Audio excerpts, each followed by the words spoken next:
Compared to what it looked like when I was growing up, college football today is unrecognizable. NIL's causing problems. Money makes you more of what you were before you got it. Look who we're dealing with. We're looking for kids at one-parent households, maybe one of the greatest influences, live in tough spots, had some tough break. Well, now we're giving them money and it's amplifying all the bad habits. Do you have any issue with the UNLV quarterback dipping on the team after 3 games? No, the issue on this is nobody can tell what's going on with the money. Problem is there are no rules. Like we have seen this happen school after school. What everybody I think needs to understand is different people handle where is my money in different ways. Somebody gonna show up and get his money. I truly believe it's going to destroy the student athlete as we have known it. Whoever wants to pay the most money, raise the most money, buy the most players is going to have the best opportunity to win. I don't think that's the spirit of college athletics. You tell every single player, if you come to Ohio State, you're going to get 100,000 base regardless. I'm talking walk-ons too. What? Watch this. What?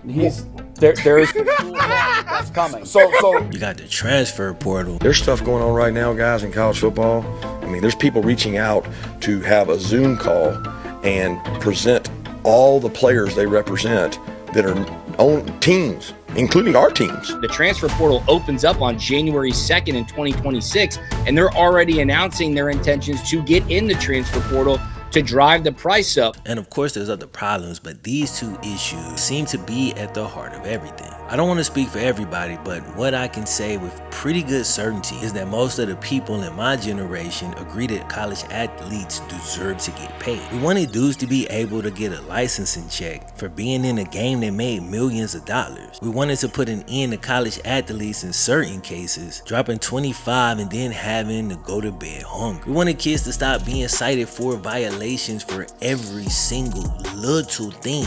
In short, we wanted common sense to be infused into it. And the older I get, the more I realize how ironic that term is. Personally, I believe players should be able to transfer. And I like the system the NCAA had in 2021. You had one free transfer, and after that, you'd have to sit out a year if you transferred again. But when taken to court, the NCAA couldn't justify the rule because they only defense boiled down to amateurism, bro. But due to all the hypocrisy baked into amateurism, the transfer restrictions got caught up in a crossfire. And they was warned about this over and over. Bro, they had decades to rebuild their model, to reinforce what they claimed was their most precious ideals with a stronger defense. Bro, they had time to do it, but instead they just clung on to amateurism and the student athlete tags and held on for dear life. And this is my opinion, but I think the truth was there was a reason they couldn't make core adjustments to the system. That's because if they did, their real core ideals might be revealed. The NCAA didn't originate amateurism, but they used it the same way it had been used in the past, to take a system that was based on greed and control and mask it with this moral superiority. I believe that because of this, the NCAA failed to act despite knowing that these storms were coming for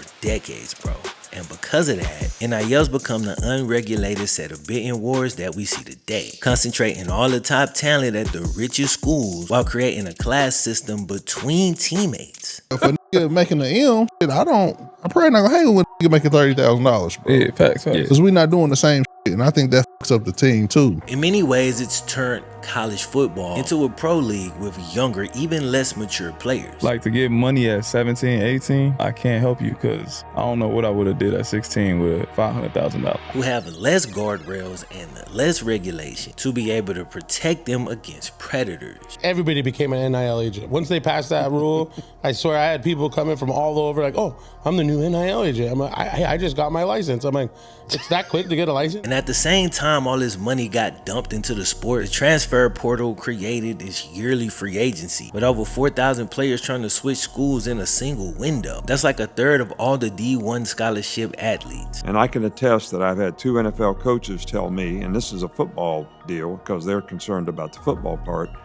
that the players come to them less developed, with more entitlements and less resiliency to overcome adversity. If that's true in their football development, is that true in other parts of their development, whether it's academics or personal development. And I'm gonna get on coaches in this video, but they're right when they say this destroys continuity within a roster. School pride and team loyalty is going away fast, and it makes it much harder, if not impossible, for coaches to develop these players over time. We watching kids jump from school to school, creating a culture of young athletes with little resilience. As soon as it gets hard, they're not looking to overcome, they're looking to go around. And look, bro, where we can, we should ease these symptoms with regulations, policies, and restrictions. We should also be aware that while these symptoms are bad, they are not the underlying disease. In this video, I'll attempt to cut to the heart of what I believe the real problem is, because I think these issues in college football go way deeper than anybody really wants to look. The issues college football faces today grew from the very foundations of the sport.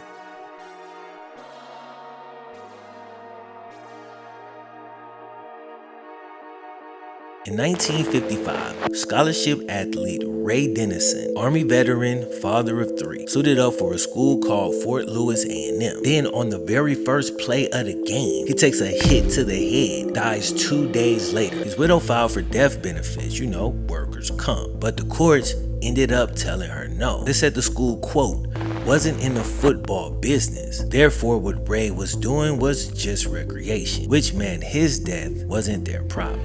This is where the term student athlete first appears. It was used as a defense to keep a player's grieving widow from receiving any assistance from the school, to separate scholarship athletes from being seen as employees, not to protect the kids for the opposite reason. Walter Byers created the term, which won them the case. Then he shaped the whole NCAA blueprint around it. He embedded it into every NCAA rule, every contract, every legal defense. Since it worked in the Ray Dennison case, it can work to protect the NCAA as a whole from being held responsible to anything that happened to these athletes. Decades later in his autobiography, Walter Byers flat out admitted to this. He wrote that he had crafted the term specifically to shield the schools from liability. Again, not to protect the kids like it was peddled at one time. By the end of Walter Byers' life, his conscience got to him, and he renounced the stance that he'd once defended. He said student athletes do deserve to be paid, and he tried to warn the NCAA that what they were doing was wrong. In 1984, he had a meeting with the NCAA, and when he told them that they needed to make drastic changes to their compensation model, there wasn't a single smiling face in the room. It was as if he had violated sacred vows. When I was coming up, it was sold to us that this was put in place to protect the kids. So imagine my shock when I found out that really it was created to avoid taking care of the kids. It worked in 1954 and it kept on working, because in 1974, TCU running back Kent Waldrop was paralyzed in a game. After 9 months, TCU stopped paying his medical bill, and he fought for workers' compensation for the next 30 years. After all of that fighting, he was ultimately denied, because he's a student athlete,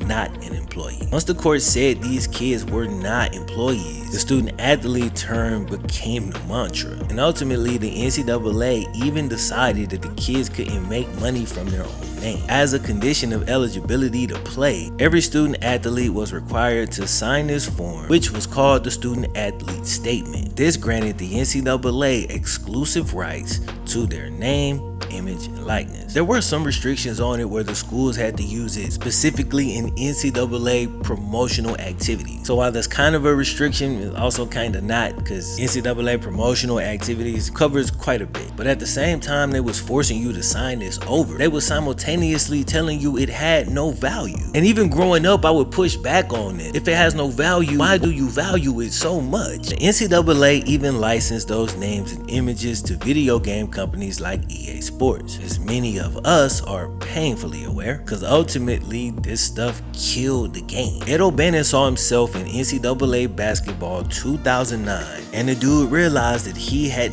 never given them permission or made a dime from this whole deal. But if the game cost 60 bones, clearly somebody was getting paid. So Ed O'Bannon sued, and the NCAA was found to have violated the Sherman Antitrust Act. And while EA and the CLC settled the case, the NCAA still wouldn't budge. Funny enough, people was mad at Ed O'Bannon. They wasn't mad at the NCAA. I remember making several videos trying to reason with people, and I think I might have got through to a couple of them. Now this is strictly off memory and living through this, but I remember because I was around at the time. We all thought that after this happened, the NCAA would create some type of allowance where the restrictions were relaxed so that the players could be paid a simple licensing fee just so that they could be in the game. And even if they didn't want to give the players the money directly, there was talk of them putting the money in like a trust and allowing the players to get the money after graduation or after they'd officially been done with college. But no, they just canceled the game for like 10 years, bro. So what was the deal? Here's what I think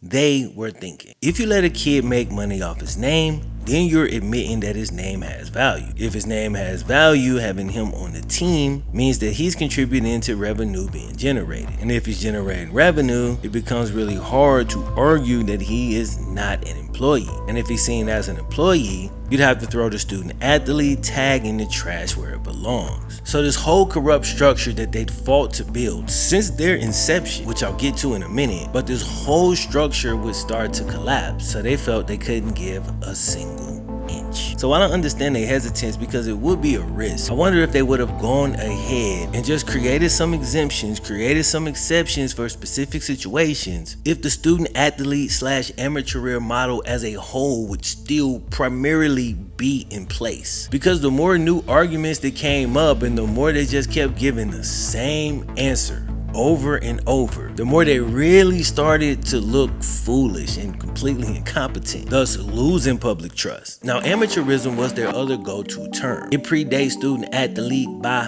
a lot. In the late 1800s, rich people in England ran into a little bit of a problem. The lower class was getting stronger, working with their hands, building up muscle, and building toughness. And they were starting to show up in sports that used to be dominated by the elite. So they came up with a solution. That solution was called amateurism. The idea was, and look, I ain't gonna lie, it's kind of dumb to me. Like when I hear it, I'm just like, how did that fly? But culturally, you have to understand, or I have to understand, ideals transform and take shape depending on where you at, when you're there, who's in charge, all of that stuff, man, it changes. So anyway, this was the idea. If you play sports for money, you was like a brute. You was less than. Because a real man played for the love of the game, for the character, the honor, only the prestige. If you did that, you were an amateur. But the only people who could afford to play for free was the people who already had all the money.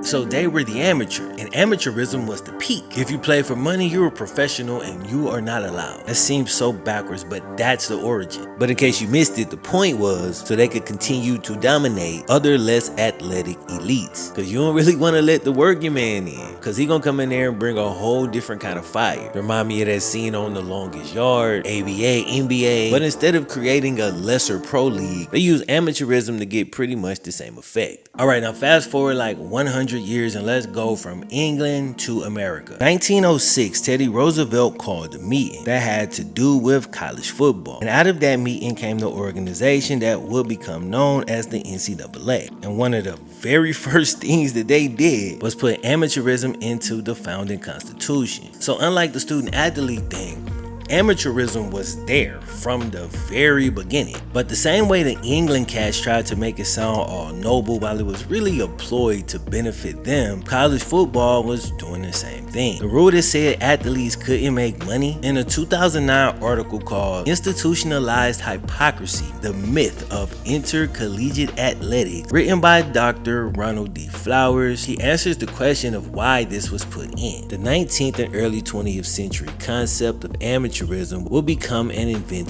tradition designed to allow colleges and universities to retain their legitimacy as, quote, proper institutions of higher education. He included a couple of quotes from your boy Walter Camp, which helps explain why being a proper institution was so important to these men. They still had the same attitude as the elites in England. A gentleman does not make his living from his athletic prowess. A gentleman never competes for money, directly or indirectly. I told y'all, man, this is just what they was on. So he's saying paying athletes would make the school look like a commercial operation, which at the time was not what gentlemen institutions did. That commercial stuff was something that the working class did. So they wanted to look like they was above it while not being above it. He goes on to say, claim amateurism to the world and impose this masquerade on the working class athletes, while in fact accepting a professional model of operation. Same thing I just said. So amateurism solved both problems at once. You get to keep the athletes, bring the crowds and the money, but you don't pay the athletes, so the school still looks respectable. Plus, there's the fact that you don't gotta pay them. I don't know, but I feel like that probably has something to do with it too. Either way, the point is, it wasn't put in for the kids. It wasn't put in to protect them from the greedy old agents. The NCAA put this in for their own self-interest, and then they tried to pass it off as this noble thing, and for the most part, people bought it. So here's where the amateurism thing and the student athlete thing meet. Like, this is the bridge that connects them both. And hopefully you're enjoying this history, but yes, I am going somewhere with this. Just a few years before Ray Dennison died and the NCAA fought not to pay his widow money, Ernest Nemeth got hurt in spring practice and decided to file a workers' comp claim. So again, this is right before Ray Dennison, like a few years before. Another player files for workers' comp. He said the school had essentially hired him to play football. And in 1953, the Colorado Supreme Court looked at the situation and they agreed. They said you gave him a scholarship, you gave him a campus job, you gave him housing and meals, but all of it would go away if he stopped playing football. So they ruled that that qualified as employment. So he got his workers' comp, which is why a year later, when the Ray Dennison incident, took place, they came up with the student athlete tag to try to avoid having to deal with this in the future. For 50 years, they had ran with the amateurism thing, but now they was realizing that it wouldn't stand up in court. So 1 year later, in the Ray Dennison case, they found another defense to pair with amateurism. Now you got amateurism and student athlete, and the student athlete would keep you from having to pay. And amateurism was basically the philosophy from which the student athlete term had been born. Hopefully that makes sense and you following what I'm saying. Like I've been alluding to for the whole video, I came up during the time where this stuff was at its height, when amateurism and the student athlete tag was openly accepted, nobody questioned it, and if you did, you was the problem. People were very protective of these systems. And here's the thing, man, they worked for a while, but at some point, because they really wasn't sound and they didn't have a strong foundation to lean back on once you start digging into them, slowly but surely the whole thing collapsed and there was nothing prepared to take its place. I feel like ideally what the NCAA should have done was look at the good that has been brought on by a corrupt system and say, first off, I can't believe this worked, but secondly, now that we do have some good, let's reverse engineer from here and base this on something real. They just kept building on a faulty foundation and eventually the whole thing fell down. Here's a key takeaway. The NCAA didn't start with this noble mission that got corrupted. That's not what happened. The nobility was always just a cover story. They took self-interest and wrapped it in a shiny cover. The NCAA was never built to protect athletes. It was built to protect the institutions that make money from it. Now, before I make my main point, I want to talk about the coaches real quick. I ain't gonna spend a ton of time in this, but I gotta point out what's obvious to a lot of people, which is that a lot of coaches who complain about the transfer portal and how it's destroying loyalty and ruining the game, either they have or their peers have been doing the exact same thing for years. Lane Kiffin might be the most obvious example. He's not the only one, but today I'm gonna use him as my key witness. Let's run through a little timeline of like the last 8 years. In 2008, he was hired by Tennessee. He signed a 6-year deal, 6-year commitment, but only 14 months later, transfer portal. When he left, he called the press conference and read a short statement, said he was leaving for USC and didn't answer no questions. He walked out on the whole team, including the kids he had just recruited, and sit in their living rooms promising their parents. Then he said, forget all of that, I'm going to USC. Years later, he left Alabama early. Dude dipped out before the national championship game to take a head coaching job at Florida Atlantic. Then, just a few months ago, he repeated the process and left Ole Miss early. Went to LSU, a rival at that. And he ain't just dipped before the bowl game. This man dipped before the playoff and a chance at a title. Just to name a few more, man. Bobby Petrino did the same type of stuff, if not worse in a lot of his cases. Sometimes dude wasn't even man enough to face the team after promising commitment and then dipping out early. Willie Taggart leaving Oregon after one season to go to Florida State. You got Brian Kelly who left Notre Dame, and reportedly his players found out through social media. Dude didn't even address the team. These supposed to be leaders. And there's a whole bunch of accounts like this. And of course we know there's no punishment for coaches. My point is these are grown men, and every coach preach commitment, but they're constantly over and over again walking out on commitments with no punishment. When your dream job open up or something better come along, these dudes is out of there doing what's best for their family. And again, this has gone on for years and years. So this is my question. In what world should a kid be held to a higher standard than the adult who's supposed to be in charge of them? In no other area of life is that the case. Doesn't make sense there, and it don't make sense here. My larger point is that when you look at the origins of the NCAA, you realize everything they did was never to protect the students. Everything they did was in their own self-interest. When you look at how not all, but a lot of these coaches move around, and the ones who don't still oftentimes don't condemn the ones who do, which in my opinion ends up putting them in the same boat. But when you see how they move, chasing money and prestige, nobody in mind but themselves, then you look at the chaos amongst the kids, you realize they're doing the same thing their superiors do. Their behavior is messed up. It needs to be fixed. It's all wrong. But it's also true that they're just mirroring back the same behaviors they see. This is what they've absorbed. And of course, this goes way further than just college football. And that's kind of the point when you come to this channel. Almost every time I talk about sports, I'm also talking about something bigger, about something deeper. And hopefully that mixture is a part of why you watch these. This can be applied much more broadly, but today I'm talking about it within the context of college football. You can start here and extract out. And it's funny because these coaches and these organizations don't like when their behavior is mirrored right back to them. And when you don't like what you see in the mirror, that means it's probably time to change something about yourself. And we can add regulations, and we absolutely should, because that can help mitigate some of the symptoms, but the disease will remain and continue to completely break down the minds and the hearts of all the people that live in that environment. So what I'm saying is that at the heart of the NIL fiasco and all of these issues with the transfer portal, it's just college football's own behavior being picked up and thrown back in their faces. You maximizing revenue? I'm maximizing revenue. Coach, you looking for the best opportunity? I'm looking for the best opportunity. It's wild to me because it's like they want the kids to live up to this moral standard that they themselves don't even pursue. They ain't even trying to live up to the same standards that they pushing. You see the same thing in the country as a whole. As a Christian, I often see it in the Christian community. You know what I'm saying? So it's a trap that we all fall into. But the thing is, I'm not looking for perfection because I already know in me and you won't find it. I'm not saying throw every imperfect person away, because if you did, you would throw every person away. But there is a way to spot the difference. What you should be looking for is who has a set of ideals and morals that are sound, has that, then attempts to walk and live their life under those principles. And when they slip, because they will, how do they react? Do they change their code to fit their behavior, or does it pain them?